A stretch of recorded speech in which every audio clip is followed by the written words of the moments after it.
Honours চতুর্থ বর্ষের শিক্ষার্থীরা, আসসালামু আলাইকুম। কেমন আছো তোমরা? আশা করি তোমরা ভালো আছো, সুস্থ আছো। সুপ্রিয় শিক্ষার্থীরা, আমি তোমাদের সাথে পূর্ব এশিয়ার সরকার ও রাজনীতি, চীন, জাপান এবং দক্ষিণ কোরিয়ার কোর্সটি নিয়ে কথা বলি। গত ক্লাসে আমরা জাপানি আমলাতন্ত্রের বৈশিষ্ট্যগুলো নিয়ে কথা বলছিলাম। আজকে আমি তোমাদের সাথে একটা গুরুত্বপূর্ণ বিষয় নিয়ে কথা বলবো। সেটা হচ্ছে দ্বিতীয় বিশ্বযুদ্ধে জাপানের পরাজয় সে দেশের অর্থনৈতিক উন্নয়নের পথ থেকে সুগম করেছে। এই উক্তিটি নিয়ে আমরা আজকে কথা বলব। দ্বিতীয় বিশ্বযুদ্ধে জাপান অক্ষশক্তির সহযোগী হিসেবে যুদ্ধ করে। যুদ্ধ শুরু অল্প সময়ের মধ্যেই জাপান বেশ কিছু অঞ্চল দখল করে নেয়। 1941 সালে 7 ডিসেম্বর জাপান মার্কিন যুক্তরাষ্ট্রের বাণিজ্যিক বন্দর পার্ল হারবার আক্রমণ করে। তারই পরিপ্রেক্ষিতে মার্কিন যুক্তরাষ্ট্র 1945 সালে 6 আগস্ট এবং 9 আগস্ট জাপানের হিরোশিমা এবং নাগাসাকিতে আণবিক বোমা নিক্ষেপ করে। এতে জাপানে অনেক হতাহত হয় এবং জাপানের অর্থনীতি ভেঙে পড়ে। পটসডাম সম্মেলনে গৃহীত পদক্ষেপের ভিত্তিতে জাপান আত্মসমর্পণ করে। জাপান সাম্রাজ্যের পরাজয় ঘটে আর জাপানের শাসন ব্যবস্থা চলে আসে মার্কিন শাসকদের হাতে। তো এই যে জাপানের পরাজয়, দ্বিতীয় বিশ্বযুদ্ধে পরাজয়ের পর আমরা দেখি যে মার্কিন যুক্তরাষ্ট্র জাপানের শাসন ব্যবস্থা পরিচালনা করতে থাকে। তো এই যে মার্কিন যুক্তরাষ্ট্র জাপানের শাসন কাঠামো পরিচালনা করছিল, তো তখন জাপানের অর্থনৈতিক উন্নয়নে বেশ কিছু ইতিবাচক পদক্ষেপ মার্কিন সরকার, সামরিক সরকার গ্রহণ করেছিল। সেগুলি আমরা দেখি কি পদক্ষেপ নিয়েছিল মার্কিন সামরিক সরকার। শিল্প খাতে যদি আমরা দেখব যে পুরনো যে শিল্পগুলো আছে সেগুলিকে মার্কিন সামরিক সরকার নতুন করে সাজিয়েছে, ঢেলে সাজিয়েছে। আর শিল্পক্ষেত্রে বেশ উন্নয়নও ঘটেছিল সে সময়ে। সামরিক সরকার ভারী শিল্পের উপর গুরুত্ব আরোপ করেছিল এবং সুতি বস্ত্রের উপরও গুরুত্ব আরোপ করেছিল। পাশাপাশি যে ধাতব, রাসায়নিক এবং যন্ত্রশিল্পের সম্প্রসারণের উপরও অধিক গুরুত্ব আরোপ করে। ফলশ্রুতিতে আমরা দেখি যে জাপান মোটরযান শিল্পে বেশ উন্নতি লাভ করে সে সময়ে এবং ইস্পাত শিল্পে সে সময়ে বিশ্বের দ্বিতীয় স্থান লাভ করে। মুদ্রাস্ফীতি রোধ, সেক্ষেত্রেও মার্কিন সরকার কিছু পদক্ষেপ নেয়। আমরা জানি যে মার্কিন শাসকরা জাপানে প্রচুর অনুদান প্রদান করে আর সে অনুদান জাপানের যে ভগ্নপ্রায় অর্থনীতি, জাপানকে যে একটা ভগ্নদশা যে জাপানের সৃষ্টি হয়েছিল, সেই ভগ্নদশা থেকে জাপানকে মুক্ত করে। আর পাশাপাশি মার্কিন জেনারেল ম্যাকার্থার মুদ্রাস্ফীতি রোধকল্পে জাপানে বেশ কিছু পদক্ষেপ গ্রহণ করে, যার ফলে জাপানের যে অর্থনীতিটা সেটা সমৃদ্ধি অর্জন করে। ব্যাংক ব্যবস্থার ক্ষেত্রে আমরা কিছু ইতিবাচক পদক্ষেপ নিতে দেখি। যেমন পুরনো যে ব্যাংকগুলো ছিল সেগুলিকে বাতিল করে দেওয়া হয়, তার পরিবর্তে নতুন নতুন ব্যাংক প্রতিষ্ঠা করা হয়। যেমন আমদানি রপ্তানি bank, Japan development bank, bank of Tokyo, city bank. এই ব্যাংকগুলো প্রতিষ্ঠা করার ফলে জাপান বাণিজ্যিক দিক থেকে অনেক বেশি সম্প্রসারিত হতে থাকে, যার ফলে জাপান অর্থনৈতিক দিক থেকে সমৃদ্ধশালী হয়। আরেকটা ব্যাপারে আমরা দেখি যে তৎকালীন সময়ে, তখন যুদ্ধ পরবর্তী সময়ে জাপান যে বৈদেশিক বাণিজ্য সেটা অনুকূলে চলে আসে। আর অনুকূলে চলে আসার ফলে আমরা দেখি যে জাপানের আমদানির চেয়ে রপ্তানি বৃদ্ধি পেতে থাকে, আর যার ফলে জাপানের অর্থনীতি ত্বরান্বিত হতে থাকে। আর পাশাপাশি আরেকটা বিষয় আমরা দেখি যে যুদ্ধ পরবর্তী সময়ে মার্কিন সামরিক শাসনামলে জাপানের জনগণের জীবনযাত্রার মানও বৃদ্ধি পেতে থাকে, যার ফলে এবং বেকারত্বের হারও কমতে থাকে। বেকারত্বের হার 10% নেমে আসে।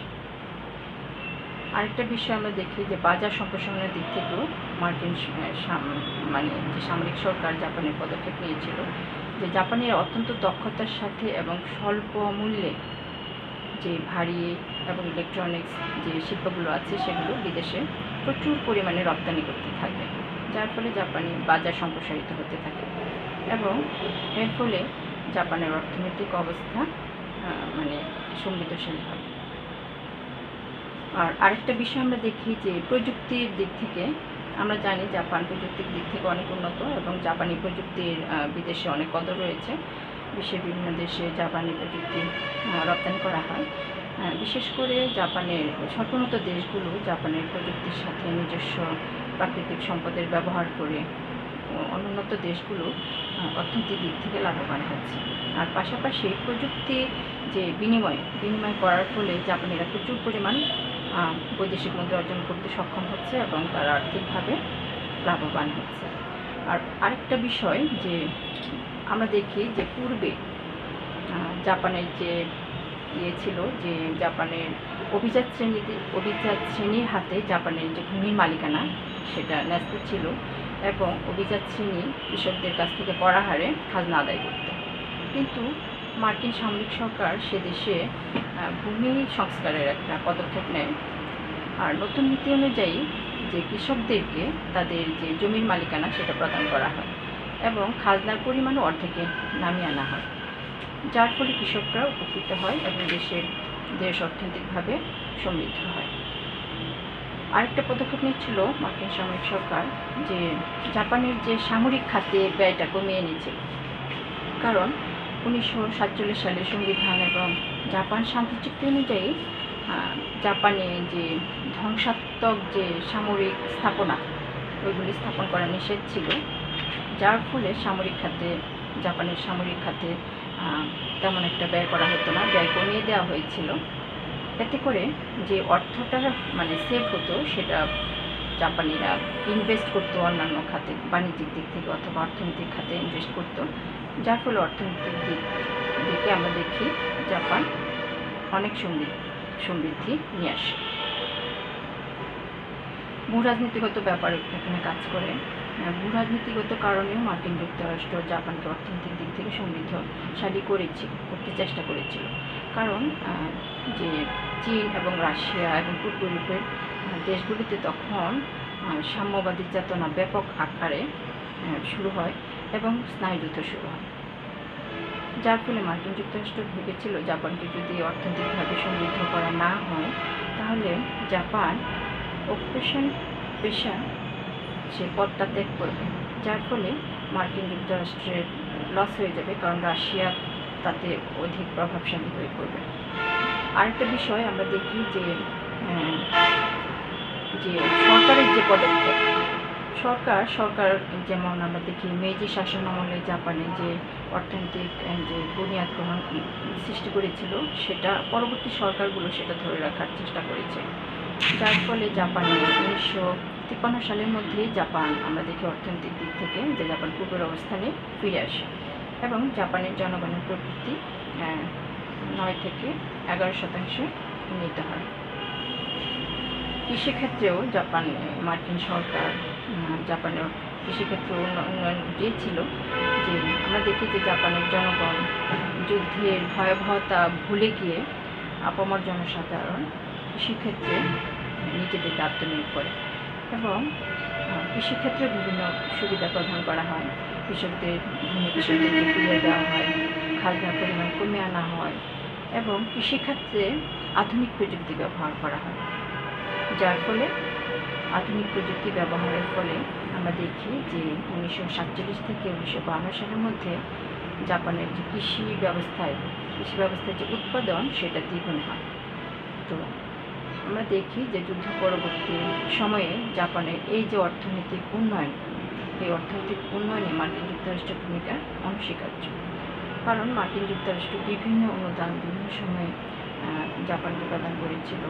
আর যে ম্যাকার্থার জাপানের উন্নয়নের জন্য ভূমি সংস্কার যে কর্মসূচিটা গ্রহণ করেছিল সেটাও জাপানের অর্থনীতিতে ব্যাপক প্রভাব বিস্তার করে।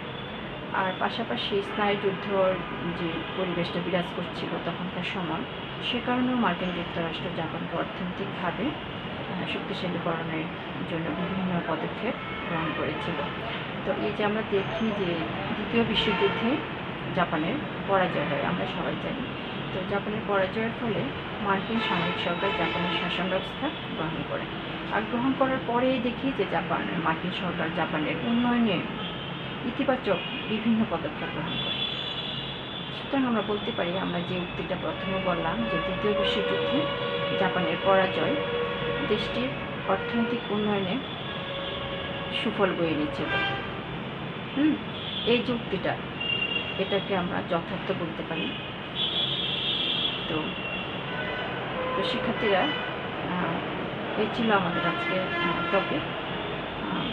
আমি আশা করব তোমরা বুঝতে পারবে, বাসায় স্টাডি করবে। আর আরেকটি কথা, তোমরা জানো যে করোনা পরিস্থিতি এখনও স্বাভাবিক হয়নি। সামনে ডিসেম্বরে করোনা পরিস্থিতি আরও ভয়াবহ রূপ ধারণ করতে পারে। তো তোমরা আগে থেকে সেফ থেকো, স্বাস্থ্যবিধি মানবে, বাসায় অবস্থান করবে। তো শিক্ষার্থীরা, তোমরা ভালো থেকো, সুস্থ থাকো। সবাইকে ধন্যবাদ।